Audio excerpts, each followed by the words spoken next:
24 януари 2023 година. 4 часа сутринта. Температурата на южнодонецките равнини е под нулата. Отвън високите кули на Фулада изглеждат напълно изоставени. Но зад оголените конструкции дебне украински противотанков отряд. Очите им са вперени в южния подход, в очакване руската бронетехника да се появи. Изведнъж небето се озарява от залповете на БМ-21 град и термобаричните установки ТОС-1А Слънцепек, които целят да превърнат високите жилищни сгради на града в купчини развалини. На земята танкове Т-80 се движат по снежната покривка, която покрива терена. С пехота от 155-та и 40-та бригада, заедно с 36-та мотострелкова бригада и други специализирани части, които следват отзад, устремени към Володимир от югоизток и югозапад. За руснаците това е моментът, към който са се стремили. И успехът или провалът на тяхната мисия зависи от скоростта и силата им. Това не може да се превърне в изтощителна битка на износване. Трябва да бъде бързо и прецизно изпълнено, като Русия се надява да предприеме светкавична атака. Като се придвижват през откритите полета около града, намират укритие сред дачите и другите малки сгради в покрайнините му. И след това щурмуват центъра, преди защитниците на Украйна дори да разберат какво ги е ударило. Това е стратегията на генерал-полковник Рустам Мурадов, командир на източния военен окръг. На тази битка залогът е огромен, както за Мурадов, така и за кремълската военна машина. И генералът се надява, че огромният брой войници и масата бронетехника, с които разполага, ще бъдат достатъчни, за да постигне победата, от която толкова отчаяно се нуждае. Но планът на Мурадов напълно пренебрегва уроците, които е трябвало да бъдат научени в Павливка. Там руските щурмови части и бронирани колони, движещи се по предвидими маршрути в предвидими формации, бяха прихванати и унищожени от украинските защитници. И точно същото започва да се случва в Фуладах. Мурадов нарежда на своите огромни бронирани колони да настъпят по малкото асфалтирани пътища и черни пътища, които все още осигуряват достъп до града. С танкове, водещи колоната, и бойни машини на пехотата, БМП, движещи се отзад, украинските наблюдатели, използвайки предимството на височината, виждат врага да приближава отдалеч. Следвайки точно маршрутите, които са очаквали, същите тези маршрути, които вече са минирали и са ги взели на прицел. С артилерийските си системи, които са безопасно разположени на няколко мили разстояние, украинците почти не се налага да се движат. Те просто наблюдават и чакат, докато руснаците попаднат право в капаните им. А руснаците нямат друг избор, освен да навлизат насляпо в тези предварително набелязани артилерийски зони. Ако погледнете тук към равните, безхарактерни равнини на юг, ще разберете защо. Настъплението към Володимир оставя атакуващата сила без нито един сантиметър прикритие.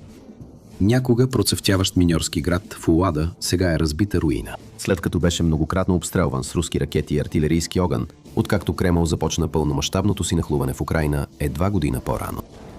Но тези първоначални атаки ще изглеждат незначителни в сравнение с това, което предстои. След месеци на изтощителни усилия, някои от най-елитните части на руската армия от 155-та гвардейска морска пехотна бригада и 40-та морска пехотна бригада се приближават към града. С десетки танкове и бойни машини на пехотата на тяхно разположение, тази масивна механизирана щурмова група има една ясна цел – да превземе Фулада на всяка цена. На пътя им стоят смелите защитници от 72-та отделна механизирана бригада на Украйна, които са се окопали и защитават това място от много месеци. И нямат никакво намерение да отстъпят дори и педя земя без сериозна битка.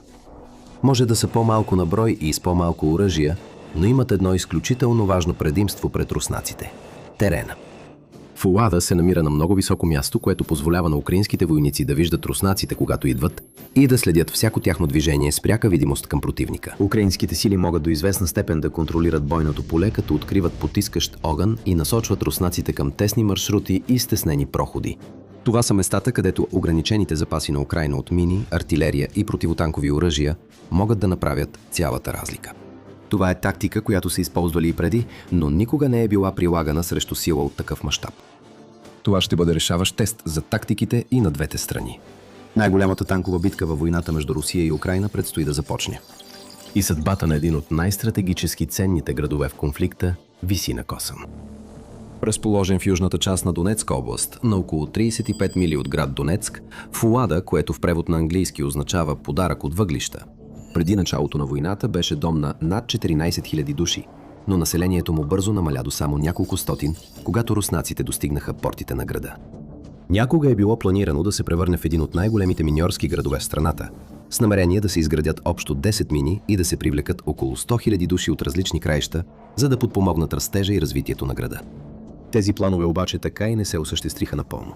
Все пак, тук бяха построени няколко мини. И градът остана малък, но все пак значим икономически възел за по-широкия регион на Донбас. Градът може да не е изглеждал толкова важен за обикновения наблюдател, но от военна гледна точка Фулада имаше два ключови фактора в своя полза. Първият беше неговата надморска височина. Той беше построен на високо плато. Това е най-високата точка в целия район, откъдето се открива гледка към равни, безхарактерни равнини във всички посоки. Няма гори, в които да се скриеш. Няма хълмове или релеф за прикритие.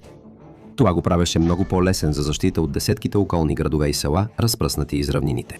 Височината на Фуладах правеше невъзможно организирането на каквато идея засада или изненадваща атака срещу града, защото защитниците винаги можеха да видят приближаващия враг. Вторият важен аспект на Фуладах беше стратегическото му разположение. Намира се близо до основни пътни и железопътни маршрути. На север, например, се намира магистрала Н-15, която свързва големите градове Донецк и Запорожие. На юг, междувременно, минава основна железопътна линия, която преминава през окупирания град Мариупол и продължава към Кримския полуостров. Фуладах беше достатъчно близо, за да може Украйна ефективно да използва артилерия, за да обстрелва руските влакове за снабдяване, насочващи се към тези места. Така че ако Русия успее да превземе града, не само ще може да придвижва доставки по-безопасно по железопътната линия, но и нейните сили ще могат да настъпят към други украински крепости, като Курахово и Покровск на север. Затова един на пръв поглед незначителен град имаше толкова голямо значение. Това не беше просто поредното градче, а крепост.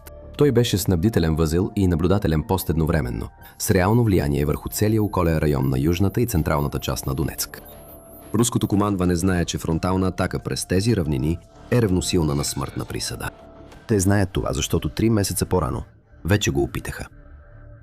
Октомври 2022 година. Крайната цел на руските командири е да превземат Фулада и да продължат към следващите си големи цели. Но те знаят, че фронтална атака срещу града би се превърнала в кървава баня. Затова измислиха план. Вместо да се втурнат директно към крепостта на хълма, те решиха бавно да обкръжат града, като първо превземат по-малките села около него. Преди да се приближат към самия Фулада, чрез крещовидно настъпление, за да притиснат защитниците на града, докато не се пречукят. За да направят това, първо трябва да поемат контрола над Павливка, малко село, разположено в ниска местност, южно от Фулада. И така, в края на октомври части от 155-ти са наредени да настъпят към Павливка, разчитайки основно на тактики с тежка пехота, подкрепени от бронирани машини, за да разбият украинските снабдителни линии и да пробият защитата им. Те мислеха, че ще бъде лесно, но сгрешиха в преценката си. Още в първите часове на началната атака започнаха да се появяват недостатъците в руския план.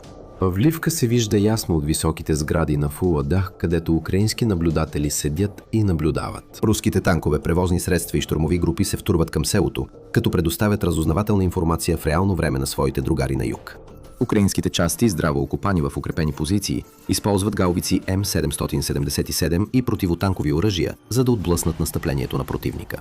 Възползвайки се от открития терен около селото, унищожават изложените на показ руски превозни средства. Само за няколко дни 155-та бригада губи стотици хора.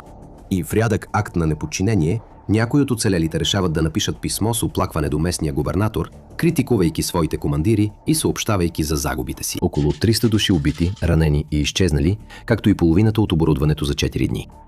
Откази от писмото се появяват онлайн, като дори закоравели руски националисти критикуват некомпетентните тактики на Кремъл и принуждават Министерството на отбраната на страната да направи изявление, опитвайки се да омаловажи сериозността на ситуацията. Това не беше първият път, когато тактическата некомпетентност на Русия стана публично достояние в тази война, но беше един от най-ярките примери за действията на командирите на страната. Хвърляха хората в месомелачката и търпяха тежки загуби поради липса на подготовка и грижа. Въпреки загубите си, руснаците отказаха да се предадат. Вместо това, те удвоиха усилията си. Командирите продължиха да изпращат хора и бронирана техника към селото, надявайки се, че чистата численост на силите им в крайна сметка ще се окаже прекалено голяма за защитниците на Украйна. На 11 ноември, след като постепенно изтощиха украинската отбрана, руски източници обявиха, че са поели контрол над селото, което беше потвърдено от Министерството на отбраната на страната няколко дни по-късно. Това отне около 2 седмици и струва живота на стотици войници от 155-та бригада. Но Русия беше постигнала първата част от плана. Втората част, самото превземане на Фулада, се оказа далеч по-голямо предизвикателство. В онази мразовита сутрин на 24 януари 2023 година генерал Рустам Мурадов пренебрегва кръвта попила в земята на Павливка и нарежда на армията си да тръгне директно по същите кални пътища. До края на първата вълна бойното поле е задръстено с димящи останки от танкове и шасита на превозни средства. Много от тях минават директно върху мините М62, които са поставени по пътищата и тесните проходи, водещи към града. Когато водещите танкове попаднат на тези мини, цели колони спират рязко, бирайки пътя на превозните средства зад тях. Тогава те се превръщат в лесна мишена за украинските противотанкови войски, които излизат от укритията си и изстрелват оръжия като джавелин и противотанкови оръжия от ново поколение.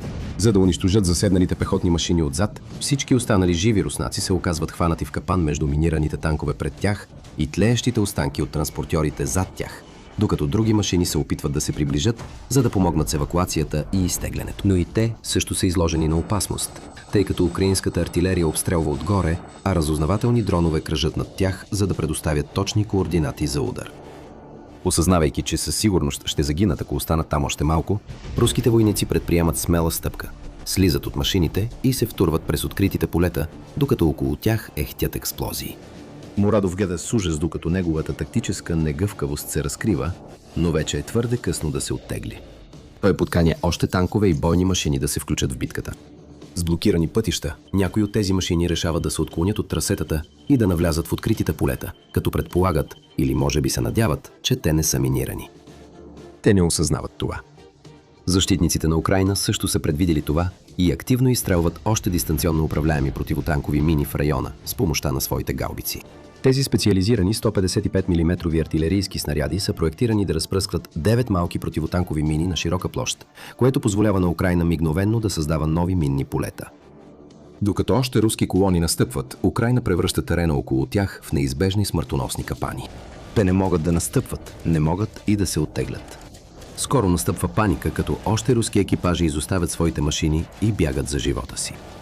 Дните минават така, като безмилостните руски атаки са отблъсквани от украинската отбрана. Градът също понася удари, като руските ракети и танкови оръдия пробиват дупки в старите съветски жилищни блокове и други сгради, които все още стоят. Но загубите на Кремъл са много по-големи от тези на украинската страна, както съобщават множество медии.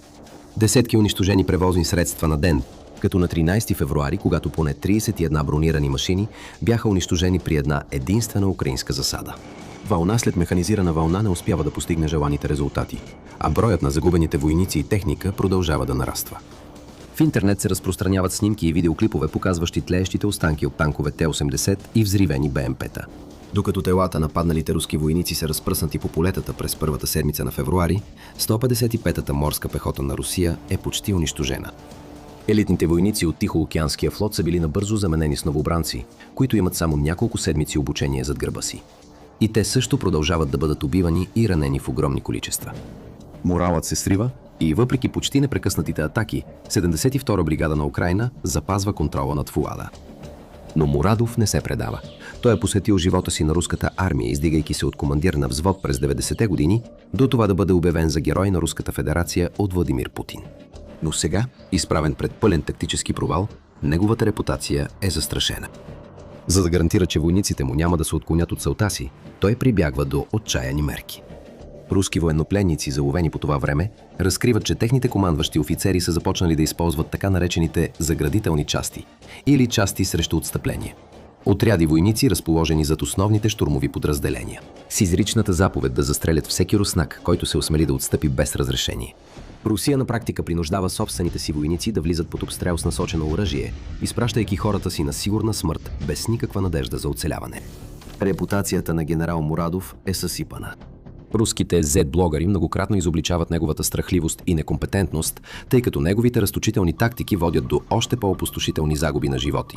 Танкове и други превозни средства. Най-голямата еднократна загуба на руска бронетехника от началото на войната. Всеки ден се повтаря този отпреди. Изпращат се още войници и танкове, само за да бъдат унищожени в следващите часове, без да се постигат никакви успехи. Докато окопалите се украински защитници продължават да се укрепват още повече, цялата битка се превръща в микрокосмос на по-голямата война. Ясен пример за твърдолинейната тактика на Русия и неспособността й да се адаптира към ситуацията пред нея, докато отново и отново изразходва хора и оръжия, без да успее да превърне численото си превъзходство в каквото и да е друго предимство на терена. Това не може да продължава вечно, но обсадата едва сега започва. След десетки катастрофални щурмове, руското командване най-накрая решава да изостави своята стратегия. Тъй като руските сили не могат да се доближат до града, техните командири решават, че най-доброто, което им остава, е да го сринат от разстояние. През цялото лято и есента на 2023 година Фулада преживява съвсем различен вид война, като защитниците на Украйна трябва да се справят с малки пехотни настъпления и случайни разузнавателни атаки от различни посоки. Русия също използва далекобойна артилерия, огън и UMPK планиращи бомби. Съветски неуправляеми бомби, които са оборудвани с GPS насочващи комплекти. Това е бавна, изтощителна, износваща война и тя си взима своето. Докато Украйна все още успява да използва своите предимства като минни полета, FPV дронове и укрепени позиции, за да се справи с голяма част от руските атаки и да предотврати бързи или значителни териториални завоевания. Въздействието на артилерията и бомбардировките е ясно видимо. Многоетажните жилищни сгради, които Украйна някога използваше като наблюдателни кули, за да следи движенията на врага, са сринати една след друга. Междувременно, допълнителни руски щурмови групи се отклоняват от основните сили по магистралата на юг и се насочват към други близки села, като Претизивка, надявайки се да прекъснат снабдителните линии, които поддържат защитниците на града и да отворят нови направления за атака. Ако успеят да го направят, крепостта може най-накрая да се превърне в гробница.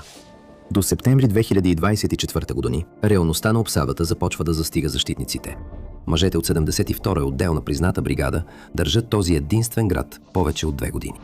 Те са запазили позициите си, вкопавайки се в укрепени места и отблъсквайки безброй руски атаки.